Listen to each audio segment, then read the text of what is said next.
It's one step forward and two steps back for the Cardinals as Lance Lynn's latest struggles highlight a pitching staff that hasn't been as sharp as it once was in the early going. No sweep in Anaheim. We'll talk about it coming up on Be Safe Daily.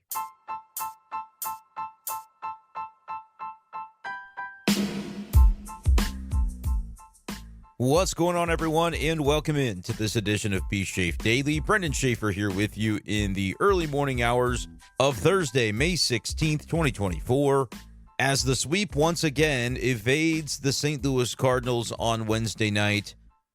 Angels jump all over the Redbirds early in this one, and they continue piling on throughout. 7-2 the final, 3 home runs hit by Los Angeles of Anaheim as the Cardinals fall in the series finale, and in the finale of the road trip to officially solidify a losing trip between the Milwaukee stop and the Los Angeles of Anaheim stop. Cardinals go 3-4 on the week, dropping 3 of 4 in Milwaukee, and then winning a series. They salvage a series in Los Angeles of Anaheim. And yes, it does give me great joy to keep calling it that. But they only win 2 out of 3. Cardinals can't take the sweep and can't make a winner of themselves over the course of this 7-game road trip. Day off on Thursday coming up before the Cardinals return home to take on the Boston Red Sox, and the return of Tyler O'Neill to Busch Stadium, much anticipated on that front as he's gotten off to a hot start to 2024 with his new team. And I said it off the top, it does feel like one step forward and 2 steps back for the Cardinals, because with all the whirlwind of the road trip that took place, they end up spending a week on the road and coming back 1 game worse than they were off in terms of the record. 3-4 was the record this week. It happened in an unusual, unconventional way, but effectively this was a rubber game of the road trip on Wednesday. And for the Cardinals to come out the way they did, kind of flat, is disappointing. It's disappointing because you felt like some momentum had been built up, and Wednesday was supposed to be the opportunity for the Cardinals to cash in on that and really make it feel like this season was heading in a different direction. And instead, you lose. You don't play it close either. 7-2. Pitching blows up on you a little bit. We'll talk about Lance Lynn's outing. Another disappointment. I don't think there's any other way to cut it. Cardinals needed a particular type of outing from Lynn tonight with the way that they have been using the bullpen and the willingness that the organization had once again to go with a pseudo bullpen start earlier in this trip with Matthew Liberatore. That was going to put a strain on the bullpen later on. It was inevitable that that would come, and today was the day where the Cardinals really needed Lance Lynn to be great, and he wasn't. Struggled and allowed 4 earned runs for the 3rd consecutive time in May, which brings his May ERA to about 7.36. And he's also struggled to get deeper into games. Said last night that Lance Lynn really needed to give the Cardinals 6 in this one if they were going to feel like they had a pretty good chance to win it. And although it's a little easier to say that the Cardinals were blown out in this game, so of course they used some of the lower relievers on the totem pole in terms of the trust factor, Nick Robertson and Chris Roycroft. That was going to happen because of the score dictating it. They also didn't have a ton of options, I think, that they would have been super enthused with using, even if this was a close game in the late innings. It wasn't that, though, of course, because the Cardinals gave up 4 in the first. And I will say, in Lance Lynn's defense a little bit, some bad luck in that first inning. The hit that bounced directly off the second base bag, which, by the way, I had almost the same thing happen to me. The first base bag, playing MLB The Show today online, somebody got a hit off of the first base bag that my first baseman was playing up the line and would have been able to field for an out. Nevertheless, kind of happened to Lance Lynn at second base, and that allowed the inning to be extended. But he does give up a home run to lead off the game to Nolan Shanwell. That's never really what you want. And for Lance Lynn, it's just hard to say that he did his job tonight. 5 innings, 4 runs, all earned, 5 strikeouts, so decent K rate there. Couple of walks allowed, a lot of deep counts by Lance Lynn, and a lot of base hits. 8 hits allowed, including that leadoff home run to begin the game and set the wrong kind of tone for the Cardinals in this one, as his ERA climbs to 4.17 for the season. And my take on Lance Lynn to begin the year, that I thought he could be the Cardinals' number 2 starter, is looking a little wobbly at this point, as he's continued to sort of trend downward over the entire month of May.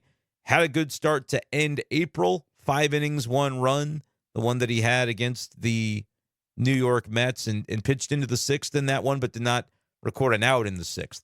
And he generally has not been able to record outs in the 6th this season, as following the start on Wednesday, he's made 9 starts this year, and only once has he recorded more than 15 outs.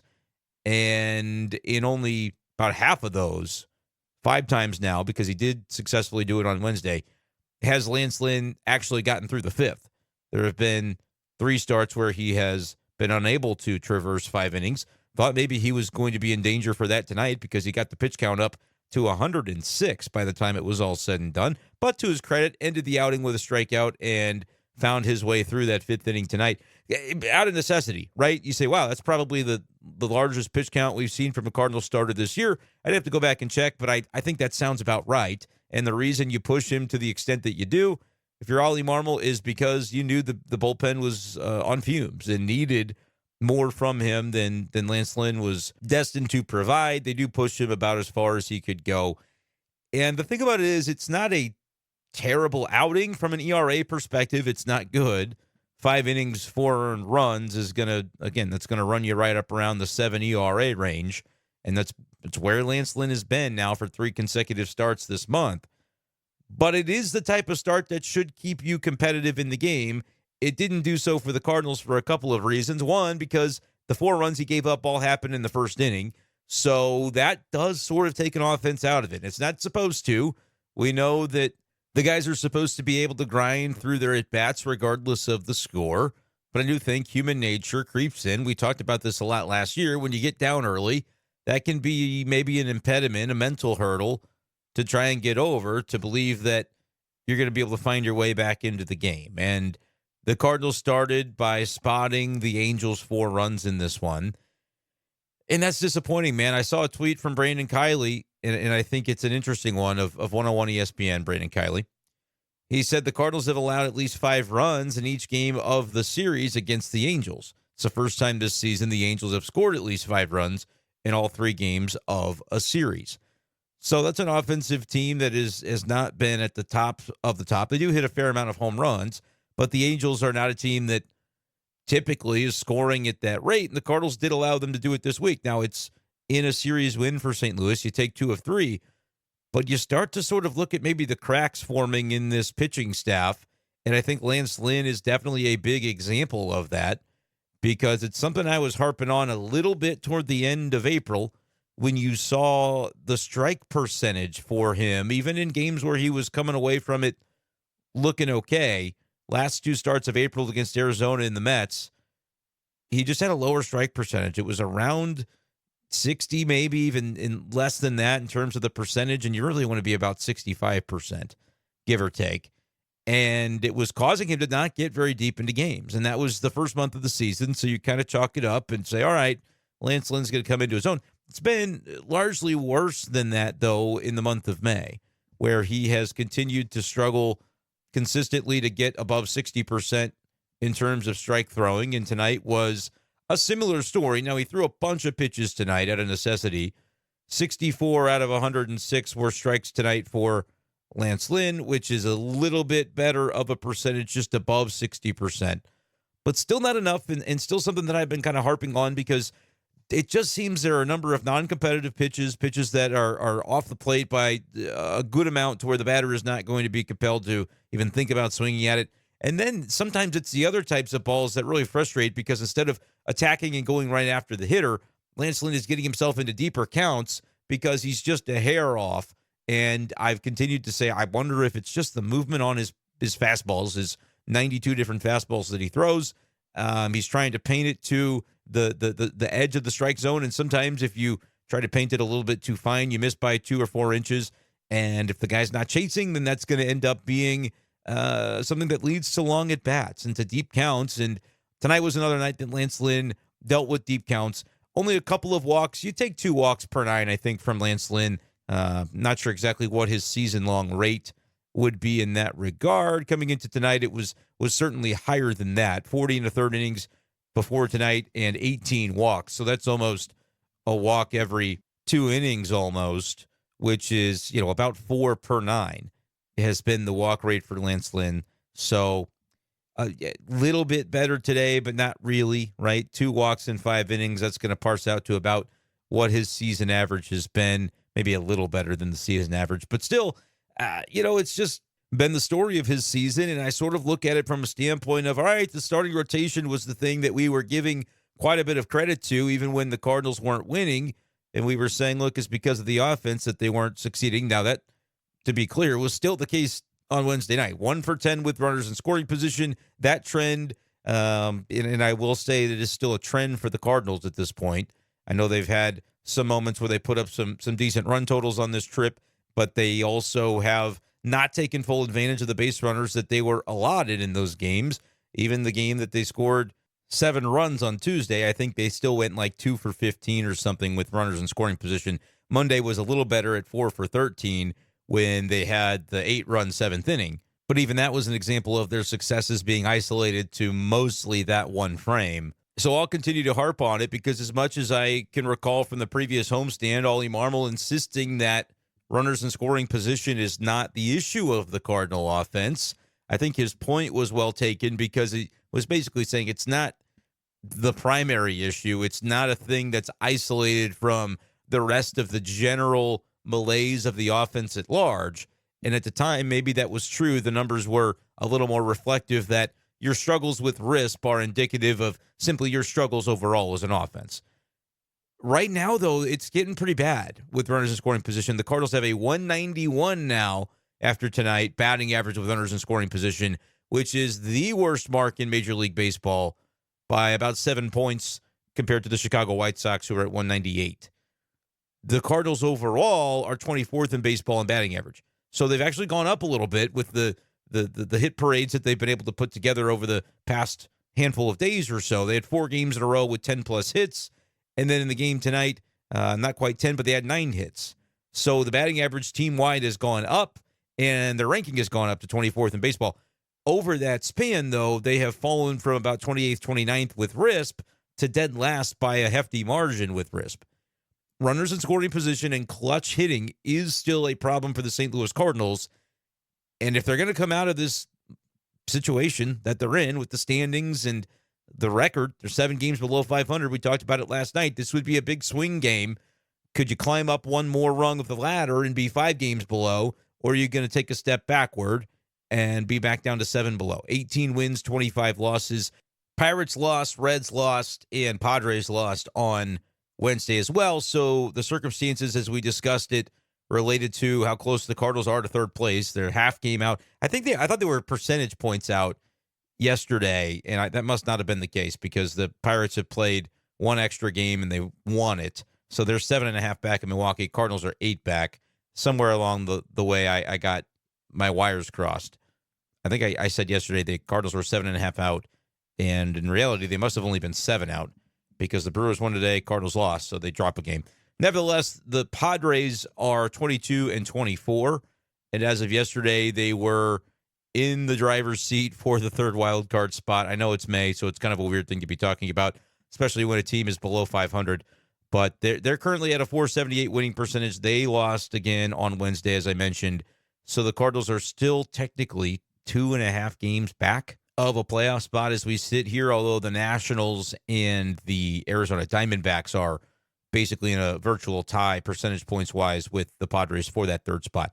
But the Cardinals are within striking distance, and it may be that if none of those teams go on a run, which there's still a lot of time to do, almost 3/4 of the season remaining, for some NL team that's in that kind of 2 to 4 to 5 games below 500 range to mount a charge and end up winning 83, 84 games. But if that doesn't happen, you could see a team right around 500 conceivably making the playoffs. I would still say that target needs to be 83, 84, maybe even as many as 85 wins to crack your way into that wild card conversation when it's all said and done.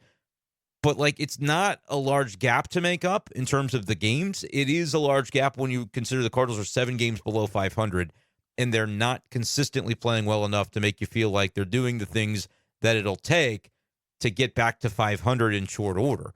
If this is a case where the Cardinals are just grinding and battling throughout the next 120 games, or now it's more like 115 games, to be able to get there, yeah, you can go over the next 100 games, 53 and 47 to get yourself to a game below 500 and set up a sprint to the finish for the final 16, 17, 18 games, whatever it is. Like, you can do that, but that's going to be a slog, and it's not going to feel like a team that has a very legitimate chance of making a run. And you're also going to put yourself in a bind when it comes to the trade deadline if you're not at least at 500 or better to be able to convince the front office that, hey, this is a team that needs to be buying rather than maybe mailing it in for the rest of the year, which I don't think should be acceptable for the current front office to mail it in. I don't think that should be an option for them. I think if that is the fork in the road and the path that you decide to take by mid-July, then it maybe should be a signal that by the end of the year and into the offseason, it should be a completely different front office making the decisions on how the Cardinal organization should be making personnel decisions moving forward. It should just be another group in charge and clean the slate a little bit. I mean, this would be dire straits if the Cardinals for a second consecutive year sell it to the fans that, hey, buy tickets, invest in this product, we're going to be competitive. And when we're not in 2023, we're going to tell you to be patient. And then we're not going to have that pan out either. And when there's a chance to own up to it at the end of the year by doing a very, very small thing known as an end-of-season press conference to just sort of own it to the fan base and be a conduit to them.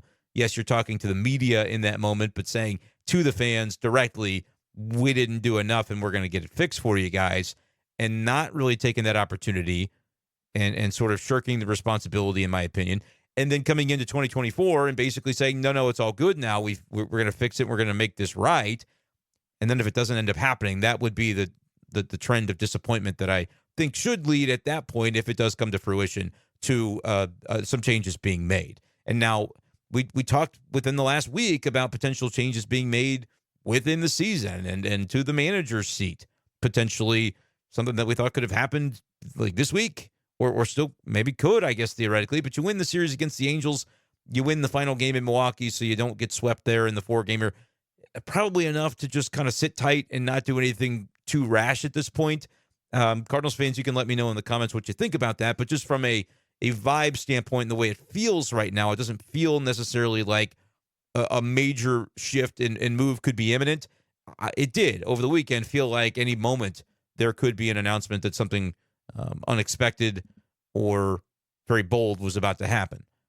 I don't feel that way at this exact moment, but with the off day Thursday, you never know. Like, I'm not going to say the percentage chance is 0 that the Cardinals could still make a move within the week. I just don't think it's as high now as it certainly was maybe going to sleep on Saturday when then John Mozeliak woke up on Sunday and said to KMOX, there's got to be a performance element to this at a certain point. The Cardinals then went on to perform, and they've won 3 of their last 4 since then. But it's just very difficult, and it's why I use the phrase to begin the show tonight, 1 step forward, 2 steps back. When you think about the 3 of 4, it just doesn't hit as hard when you remember that they lost 7 in a row right before that. And this is still a team at that point that's 3 of its last 11. There's a 3-8 record over that span. And the Cardinals are not right now within shouting distance of a 500 record, and they could have had an opportunity on Wednesday to draw themselves closer to that. They didn't pitch well enough, and they didn't hit well enough consistently with the 1 for 10 with RISP. Again, 9 hits, 5 walks. You had the base runners to do it. You had the base runners to try and string something together. But when the Cardinals get a runner or 2 on base, it almost just feels like we know it's about to be an inning-ending situation. And I remember the inning. I forget the specific inning, but it was when Mason Wynn sort of chopped one over the first baseman and was able to make it a 1st and 3rd situation. And you just thought, yep, that's the kind of hit that it really doesn't do anything for this Cardinal team, because it's not going to very likely lead to any productivity. It's not going to lead to runs. It's passing the baton, but stringing together a bunch of singles, if you can string together 4 of them, I guess you're going to score a run. But if you only get a couple 2-out singles, it's like, all right, that's nice, good sentiment, but it's not actually going to necessarily lead to anything if the next guy doesn't keep it going. And it's a hard thing to do. It's a hard thing to do when singles are the way you have to score and you go station to station. They did run, I think Donovan went 1st to 3rd on that hit by Wynn that I'm referencing, but then Ciani, had a batted ball to the outfield that ended up being caught in the inning ends there. It's just tough. It's tough to string it together that way, and it's why I push back when fans say, oh, the only thing they're trying to do is hit the long ball, and that's the problem with the Cardinals. No, man, if they could hit the long ball, you'd be seeing an offense that's a lot more productive. The problem with the Cardinals is that they can't hit the long ball with enough consistency, although Goldie did get into one tonight, which is great to see, his fourth of the year, and maybe trending toward being able to get to 15, 20, perhaps even more home runs on the season. Still, I would look at it and say the pace is about 15, 16 because they're a little more than a quarter of the way through, and he hit his fourth homer of the season tonight. But it's just not consistent enough with the extra base hits and the home runs. That the power is what the Cardinals are largely lacking. Now, they're lacking a lot of things. They're lacking production with runners in scoring position, as I mentioned, hitting 191. The 225 average that they have now as a team is not too big of a far cry off of just the general league average in about the 230s range from Major League Baseball. Like, batting averages are down across the board. That is not something that should be surprising to anybody, but it is the case. And it's why it's not necessarily too demoralizing to have a 225 team batting average overall, although you are toward the bottom of the league with that number.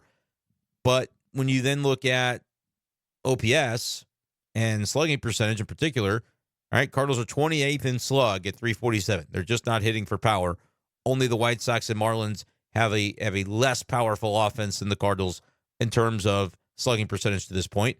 And OPS in general, which adds on base into that, Cardinals rank 27th in OPS. Add the Pirates as another one of the teams struggling pretty mightily in that regard. On base percentage, Cardinals a little bit better. They're 20th in baseball at 305. So it's not that they're swinging for the fences and that's the issue. It's honestly that they have not been able to swing for the fences with enough consistency. This Cardinal offense doesn't function the same if Paul Goldschmidt ends the year with 15 homers or if Arenado ends the year with 13 homers. It's just not going to work. They need more power. And how they find it, sometimes you just have to be the offense that can string hits together and have the types of rallies like they had on Monday night in the seventh inning until you're able to get things going from a power standpoint. But if the end of the year comes and the Cardinals just have a bunch of guys hitting 11 and 13 home runs, they're not going to be the offense that I think they're going to need to be in order to look up and have a playoff caliber record at that point. And the other part of that is what we've continued to talk about tonight, which is the pitching has declined a bit. I mentioned that use guys like Robertson and Roycroft, and they get you through the rest of this game combined for 3 innings. But Robertson gives up some power swings to the Angels as well in this game. That's just going to be part of it. The couple of home runs that he gave up, other teams are hitting homers off your bullpen. Cardinals are going to need to do more of that on their side of things offensively.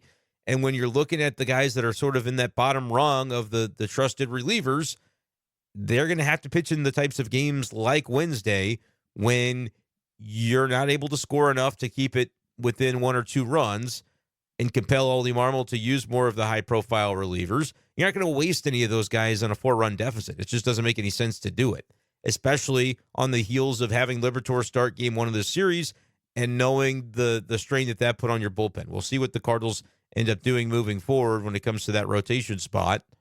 It seems as though the decision is going to be between Liberatore or an option that has to come up from the minors. I did see a tweet from Jeff Jones earlier who scours things like this and found in the game notes that Liberatore is listed as Sunday's starter, which would be the thing that I said they probably ought to do is say, all right, we understand that there's an off day Thursday, but we're not going to move anybody up. We're going to honor that off day for the other 4 starters in the rotation, give them the extra moment to sort of regroup and keep everybody on turn. That's what I would argue they should do, because I don't think you want to continue to borrow from the rest time for the other guys when you have a rotation right now that, if you look up, suddenly it's not thriving in the way that it really felt like it was at the beginning of the year, removed from like some struggles for Miles Michaelis. Like we had been saying for a while, hey, this rotation is the thing keeping you afloat. Sonny Gray was fantastic. Kyle Gibson, unbelievable relative to expectations in particular. And Lance Lynn was even pitching quite well.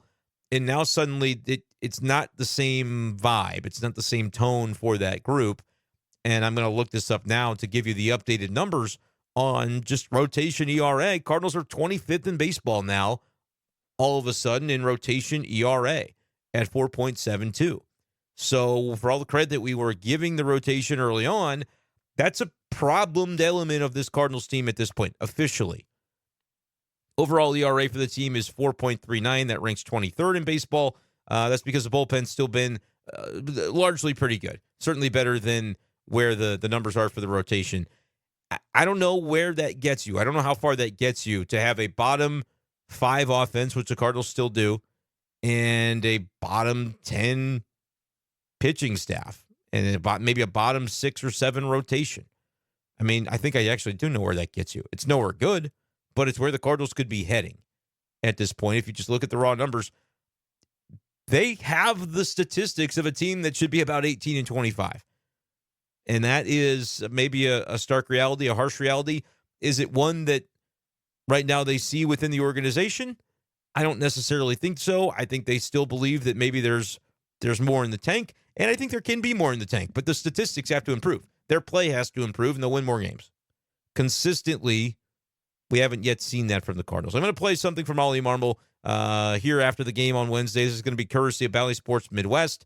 Derek Gould asked the question, just sort of that vibe check on how things are feeling relative to the beginning of the road trip. As we know, started really, really rough in Milwaukee, where things are now. Gives you an idea that maybe Ollie Marmol is still in a place where he thinks that things are trending in the right direction. But again, man, it's tough to lose the game on Wednesday. I know I'm going to pontificate when I meant to play the Ollie audio for you, but it is. It's a step back when they had a real chance to put a stamp on this road trip, and now in terms of the standings, they really didn't get anywhere because of how rough it started, and they've just had to spend the last few days digging themselves out of that hole. And to lose the rubber game of the road trip puts you in a spot where now you're still treading water and not even quite doing that. The boat's filling up. But here's the question to Ollie Marmol and his thoughts on where they are after being able to close out the road trip. Not on a great tone necessarily today because they didn't win the game, but winning 3 of their last 4. Yeah. You have a real gift for looking at small sample sizes. Sure. How do you look at the team going home compared to how this road trip started? Road trip started, I mean, in a bad way. You look at how those first games, especially that second game in Milwaukee, won't get it all. That third game, I felt like we actually got beat. We didn't beat ourselves, and that was a turning point for how the rest of the series went in Milwaukee, and then how the first 2 games went here. So feel good going back home and playing at home. I really do. We're in a much better spot. All areas of the game look like through right now. The offense is starting to click, and that's what we've been missing. So feels right. Look, I won't dispute that the Cardinals are in a better spot now than they were middle of the way through that Milwaukee series on this road trip, but the standings are going to dictate this at the end of the day. And I start to look at the trends of the rotation again. Harp on Lance Lynn.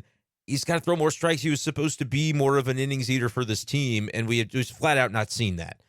To have 3 of 9 starts, you don't even get through 5, and then only once did you get more, even an out more than 5 innings pitched. Hasn't thrown a 16th out in 8 out of 9 starts, and we're seeing the ERA start to rise. 7.36 is the ERA over his last 3 starts in the month of May. So you can't necessarily call him a strength right now in your rotation. You can't say that the mystery Matt spot is a strength. Again, Cardinals, if they're going to list Liberatore as that spot Sunday, hopefully that allows him to extend and go deeper in terms of pitch count and get into a place where he's able to contribute in that way if they're going to have him be the choice. And again, they list him as a starter in the game notes. A change can always be made there. I think status quo would be he's a starter. We'll see if the Cardinals are going to move forward in that way. I have no problem with whatever decision they make at this point, but I think it's just time to commit to one for a period of time with Liberatore and stop kind of jerking him back and forth and saying, oh, we can use the bonus off days, and that means he can be a reliever, and then 3 days later he could start. I think it's malpractice what they have been doing with Matthew Liberatore. Just personally, I don't know how, if you're going to treat it like something that's very, very important as an organization to get the most out of a kid, to then almost be so blasé about the way that you approach it and just say, oh, it's not really that big of a deal how we use him. We can kind of do whatever we need to do with him, and it's not going to have any impact on his performance. I think that's ludicrous. It just doesn't make any sense to me. So if you're going to leave him in the rotation, go ahead and do it. But that's a spot that certainly right now you don't feel great about having confidence in. Lynn is a spot that I'm starting to attribute that to. I think Michaelis has been there. And Sonny Gray, you might still be confident in, and you should be, but the numbers have dipped a bit to where he's now an ERA of 3 instead of an ERA of sub 1 or whatever it had been. And Kyle Gibson's been great. I think he continues to be really good. They're going to need him to be good on Friday because you want to start off the homestand in a proper way. And that's the thing. Ollie Marmol says, look, they feel good about coming home, and as well they should, relative to where they were when they embarked upon the road trip and were just scuffling the first few days in Milwaukee. But they play the Red Sox, who are a solid team, playing a little bit of above 500 baseball right now. And then I believe they got the Orioles after that. So this is not going to be a start to a homestand that's going to be too much on the sunshine and roses. It's a long homestand for the Cardinals, as they'll play 9 games. They get their first glimpse of the Chicago Cubs later on this month. 9 consecutive games will be played at home now between, the 17th and the 26th, and that's going to be against 3 winning ball clubs, more likely than not, unless you pounce on the Red Sox early in the series. I guess they might be able to dip below. They're 22 and 21 right now, so but it's going to be 3 winning teams that the Cardinals are about to face at home. So you definitely better hope that they're feeling better in all facets of the game. I want to play another quote for you here from Ollie Marmol, as Derek Gould continued to ask sort of about what we talked about earlier, and I honestly probably should have just played it earlier, but we'll double back to it because it's about the offense and whether this is a team that's not, like, you can characterize it as they're still not coming up with the timely hit, the clutch hit. For a team that's hitting 180 or 191, with runners in scoring position, that certainly seems to be the way I would characterize it. But we'll hear what Ollie Marmol has to say about it and whether he thought that this game on Wednesday was a case of, yes, you see better things from the offense, but is maybe the next step to see more consistency with the offense coming up with those clutch hits. Play this audio here, courtesy of Bally Sports Midwest. Do you feel that there were more opportunities offensively tonight?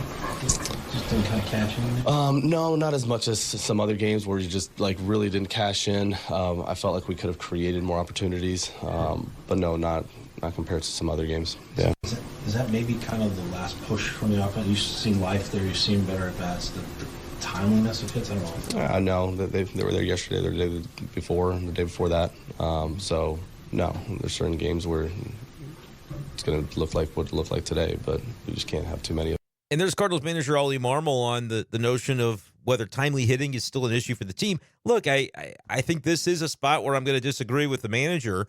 They're in 191 with RISP. I understand that the way he's answering that question is he's characterizing it over the past handful of days where, look, they have come up with some days where timely hits have been a thing. 4 for 13 with RISP on Monday. Obviously, you're going to credit the team for what they did in the 7th inning, scoring 8 runs and just putting together the best rally they've had all season. That doesn't necessarily take away from the other moments in that game where they did fall short, but they broke through in that game, and so you give them credit full stop. I'm not really gonna poo-poo any of what happened on Monday. Tuesday, though, again, the 7-run game you scored, it's great to score 7 runs, still 2 for 15 with RISP, and so there are opportunities there to take place. And today they were 1 for 10. I mean, you get 10 at-bats with runners in scoring position. It may not feel like as bad or as some of those games where they, because the bases weren't loaded all the time today, but you had a lot of opportunities with ducks on the pond in Wednesday's game. And for me, that's a deal where, yeah, you can say that Lance Lynn spotted him 4 runs, and part of it was ineffectiveness. Part of it was maybe just some sheer bad luck in that first inning, and he does get credit for being able to traverse 4 scoreless innings after that. You'd like to see it be 5 scoreless to get that 6 innings, 4 runs, the type of start that we thought, even when Lance Lynn gives up a crooked number, he's still going to get you through 6. That was sort of the way it was billed to begin the year, and we haven't seen that from him. Again, 1 game, he's recorded an out in the 6th inning out of 9 starts. And you could say he was more efficient as he went along because he had like 30-some-odd pitches in the first inning, and then the next 4 was like 70 pitches or 73 pitches. That's still not extremely efficient to have 73 pitches over 4 innings. That's enough to get you through 6 if you continue that pace and you don't have the 30-something in the first, but he did have it, so he almost would have needed to be that much more efficient to be able to grind through it. But again, however harsh you want to be toward Lance Lynn for the outing that he had tonight, 4 runs, a deficit though it is, can be overcome when you have 10 opportunities with RISP, and if you can come through with 3 or 4 of those opportunities, Cardinals maybe are talking about a completely different game tonight. You get the homer from Goldschmidt, you get a run that scores later on in the game as they tried to maybe mount it a little bit more there, and that was all they were able to come up with in the 8th inning. I think that might have been the inning where Siani ended up batting with a couple of guys on and couldn't come through. Whatever the case was, though, with it, you can do more than 1 for 10 with Brisp. And as much as Ollie may not in that moment want to characterize it as a day that was as rough as some other games, I don't agree with the characterization. You had 5 walks. You got to score more than 2 runs when the opposition's giving you 5 walks. They had guys in a number of innings, and maybe that's why it felt that way, as not as obvious and evident of a day where you let it down by your inability to do stuff with runners in scoring position or in clutch situations, because it was always sort of a half measure. I think they had, I'm counting it up right now, they didn't have anybody on base in the 3rd inning, but in, every other inning of the game, the Cardinals ended up with at least 1 base runner, but rarely did they end up having a bunch of different base runners and the bases loaded. I don't know if they loaded them at any point tonight. I don't recall that they did. So maybe that's why. The 3rd inning, you don't ever get a base runner. Every other inning, you have at least 1, but you only score in 2 of those innings, and no crooked numbers in the game. Score a run in the 8th, and you score on the Paul Goldschmidt solo home run in the 6th. I just don't agree with the characterization. You have 8 innings where you put guys on base, and you only score in 2 of them. That is that type of night. That should feel a lot worse than maybe it does. And it comes against a bad team. The Angels are a bad team. And you can kind of say how you want about the way the offense felt tonight. They got opportunities. I don't really think I can agree with the characterization that this wasn't a game that you'd harp on the timely hit factor within. I would definitely harp on that. Is it one of those that just feels that way because you lost 7-2, and so you're like, yeah, what would an extra hit or 2 have been? It would have been very different, to be honest with you, because you don't score in innings 2, 3, 4, 5. You didn't score in the first, obviously, but you hadn't been trailing at that point. Innings 2, 3, 4, 5, you don't punch back at all against the opposing starter, Griffin Canning, until you get into the 6th inning and the home run by Goldie. So that's a spot where you're going through the most of this game just thinking, it's a big deficit. Probably not going to happen. You get the home run by Goldie, you give it right back in the bottom of the 6th, though. That's just bullpen situation being what it is. You're down by 3 in the game. Nick Robertson's going to come in. Bullpen has been stretched thin. That's who has to be pitching in that spot. And it's what the game dictated. And then you give the run right back. And then instead of maybe keeping it at 3 or being able to trim it back down to 3 or 2 or 1 by putting up some runs, you give up more runs in the 7th inning. And then at that point, it's a 6-run game. And so when you do score 1, it just doesn't feel like one that they were going to be ultra competitive in. So offense has got to be better. Pitching staff, though, has got to be better as well. And when they continue to do things like half measures on the 5th starter spot in the rotation, and it's going to be a bullpen game, but it's not. And, you have guys like Lance Lynn not getting you very deep. Sonny Gray, I mean, you're going to notice it when Sonny Gray, who's just a very good pitcher, has a couple of bad outings in a row. The team's going to feel that a little bit in the way that the bullpen has to sort of morph around those moments for Sonny Gray. And that's why I think you're in a spot right now where maybe it feels better than it did because you've won 3 of your last 4, but you've also have only won 3 of your last 8. And I think that's something that you do have to recognize before you get too thrilled about it. Had they won this Angels game, I think the tone would be very, very different. Because then you could say, heck, you started off on the road trip losing 3 in a row, and then you won the road trip. That is a signal of a team that has turned the corner, in my opinion. But the Cardinals didn't do that tonight. They didn't really come close to doing that on Wednesday, which is maybe a little bit of the frustration to where can you say they're in a much better spot than when they left Busch Stadium a week ago? I would say no.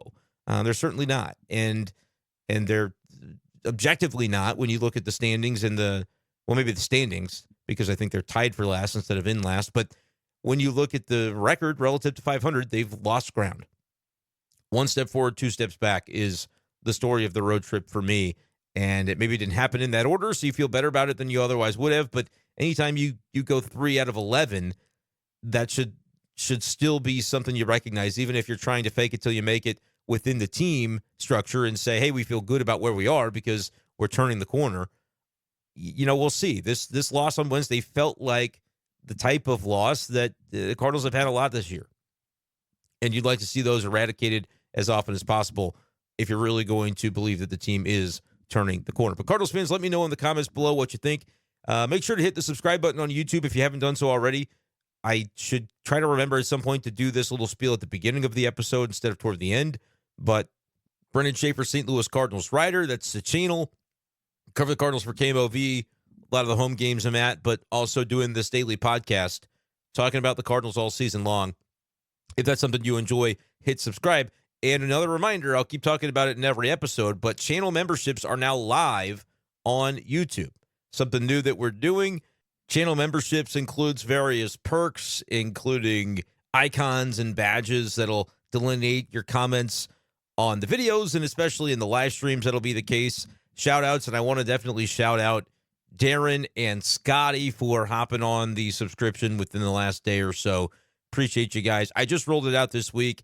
The link to how to join will be in the description, and I've also included, like, you can look through it. One of the elements that I think I put in there is I try to figure out the MLB The Show content here before too long. I've talked a lot about that in live streams, maybe not as much in these pre-recorded podcasts, but anybody who does become a channel member and you play MLB The Show, hit me up, and I'll make sure to friend you on MLB The Show so that we can play some games against each other. Some other perks like that I would love to be able to offer to people who are really supportive of the channel. So check that out if you're interested. That's pretty much all I got for you today. We'll figure out what we want to talk about on Thursday because there won't be a Cardinal game. As you know, I am trying to make Be Safe Daily a true daily podcast these days. So in your comments on this video, let me know what should we talk about on Thursday night to keep the train rolling on the Be Safe Daily podcast. Cardinals talk all season long. That's going to do it for this edition of the show. Thank you guys so much for listening, and we'll talk to you next time on Be Safe Daily. Peace.